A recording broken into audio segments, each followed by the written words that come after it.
Segundo Norman Friedman, para se compreender e interpretar bem uma obra literária, dentre outros fatores, importa conhecer a figura do narrador.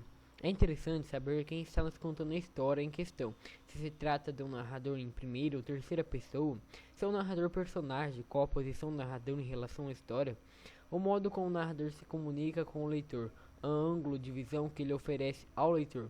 Dentre outras categorias, Friedman trabalha com 4 principais. Vejamos a seguir. A primeira refere-se ao autor onisciente intruso. É o tipo de narrador que tem liberdade para narrar à vontade, para colocar-se acima, na periferia, no centro ou na frente dos acontecimentos. Comunica-se com o leitor através de suas próprias palavras, pensamentos e percepções. Como característica principal tem a intrusão, isto é, os comentários que tecem sobre a vida, os costumes, os caráteres e a moral dos personagens.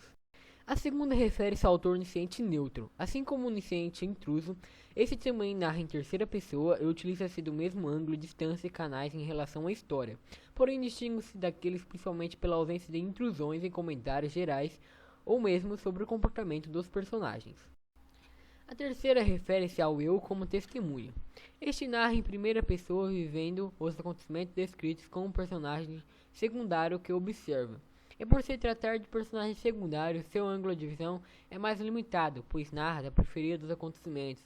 Não conhece o pensamento dos outros personagens, ou seja, não é onisciente. É apenas infere e lança hipóteses. A quarta refere-se ao narrador protagonista. Nesta também some a onisciência do narrador. Este, na verdade, é um personagem central que não tem acesso aos pensamentos dos demais personagens. Ele narra de um centro fixo, limitado quase que exclusivamente às suas percepções, pensamentos e sentimentos. Assim, baseando nessa tipologia proposta por Friedman, poderíamos classificar o narrador de Dom Casmurro como narrador protagonista.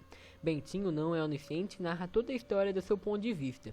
Já em Amor de Capitu, teríamos um narrador onisciente neutro. A história não é narrada em terceira pessoa e, apesar da onisciência do narrador, percebemos que ele penetra profundamente no íntimo de todos os personagens. Temos, portanto, um narrador onisciente e um não onisciente. Vejamos como esse fator influencia na obra. Segundo Fábio de Lucas, em Dom Casmurro, o titular da fala é Bentinho. Por sua voz é que identificamos os demais personagens. Inclui-se a própria Capitu. O Kerner, pelo visto, constitui o ponto de vista do narrador. Bentinho, já na velhice, profundamente desiludido com a existência e o vazio de sua vida, decide realtar o fio de sua vida através de uma narrativa de memória, corroído pela angústia de traição, tece um texto no qual o leitor conhece os fatos pelo seu testemunho unicamente. Advogado que era, mostra os fatos pelo seu ponto de vista, convencido e tentando convencer seu interlocutor da verdade. Porém, nesse tribunal, Capitu não ganhou o direito de defesa, ou seja, temos apenas uma visão parcial da realidade. Deste modo, Bentinho constitui um narrador pouco confiável. Ele tenta convencer-nos daquilo que narra, mas nós, leitores, não sabemos se seu testemunho é verdadeiro por ser natural e extremamente pessoal, por ser protagonista e desaparecer sua onisciência, pois o centro da narrativa é fixado em si mesmo. Em Amor de Capitu encontraremos um outro enfoque. O leitor já tem sua atenção aguçada a partir do título. Ao passo que o romance de Machado de Assis, o título está centrado em Bentinho. Na recriação de Sabina, o foco cai em Capitu. Aqui o narrador já não será mais em primeira, mas em terceira pessoa. O narrador de Dom Casmurro quer convencer o de Sabino mantém a distância.